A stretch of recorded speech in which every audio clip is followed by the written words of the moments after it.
Hi everyone, শীতকাল তো বেশ এসেই গেল। তো তোমরা কেমন এনজয় করছো শীতকাল? আমি কিন্তু ব্যাপক এনজয় করছি। কিন্তু আমি আবার প্রচণ্ড শীতকাতুরে, সেই জন্য আমার কম্বলের তলা দিয়ে সকালবেলা বেরোতে অনেক সময় লাগে। তো এই হলো আমার শীতকালের একটা খুব ফেভারিট খাবার। এমনিতে আমার পালং শাক খেতে খুব একটা যে ভালো লাগে তা না, কিন্তু সেটা যদি পালং চিকেন বা পালক পনির হয় তাহলে কিন্তু আমার দুর্দান্ত লাগে। তো সেদিনকে একটু ফ্রি ছিলাম, তাই ইভিনিংয়েতে মনে হলো একটু পালং পানির করি। প্রথমে পানিরগুলোকে ছোটো ছোটো টুকরো করে হালকা করে ফ্রাই করে নিলাম। আর এইদিকে মামনি একটুখানি পালং শাকটাকে সেদ্ধ করে রেখে দিয়েছিল। পালং শাকটাকে যখন মিক্সিতে আমি পেস্ট করছি, তখন তার মধ্যে আমি 2 কোয়া রসুন অ্যাড করলাম, তাতে পালং শাকের স্মেলটা খুব সুন্দর লাগে।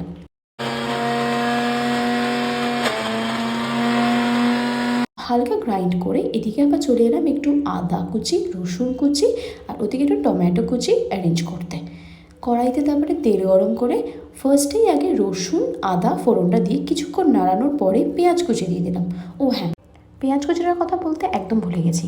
যাই হোক, এবার দেখছো ওই যে কেটে রাখা টমেটো কুচিগুলো কড়াইতে অ্যাড করে দিলাম। দিয়ে বেশ কিছুক্ষণ ধরে নাড়ানো চাড়ানোর পর বুঝতেই পারবে যখন ওটা একটুখানি ভাজা ভাজা হয়ে যাচ্ছে, তখন এই যে মিক্সিতে পেস্ট করে রাখা পালং শাকটাকে অ্যাড করে দিলাম।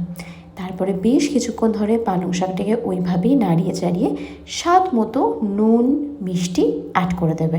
দিয়ে বেশ কিছুক্ষণ ধরে তোমাদেরকে ওটাকে একটু টানাতে হবে, বিকজ পালং শাকটাকে যখন তুমি দেবে দেখবে বেশ কিছুটা জল ছাড়বে পালং শাক থেকে। ওই জলো জলো ব্যাপার পালং পানির বা পালং চিকেনে কিন্তু একদম ভালো লাগে না। বাট রান্নাটা যখন প্রায় শেষের দিকে, তখন মনে হলো লঙ্কা তো আমি দিতেই ভুলে গেছি।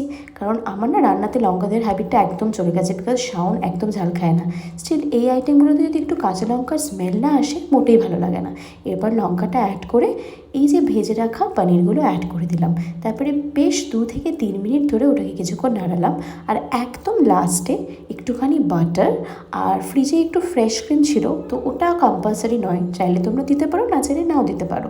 একটু ফ্রেশ ক্রিম অ্যাড করলাম, সেখানে স্মেলটা বলো বা টেস্টটা বলো আরেকটু এনহ্যান্স হয়। বেশ কিছুক্ষণ তারপরে নাড়ালাম। তবে হ্যাঁ, বাটার বা ফ্রেশ ক্রিম দেওয়ার পরে কিন্তু খুব বেশিক্ষণ ধরে নাড়াবে না, তাহলে আস্তে আস্তে দেখবে ওই স্মেলটা চলে যাচ্ছে। এই দেখো আমার গরম গরম পালক পানির রেডি।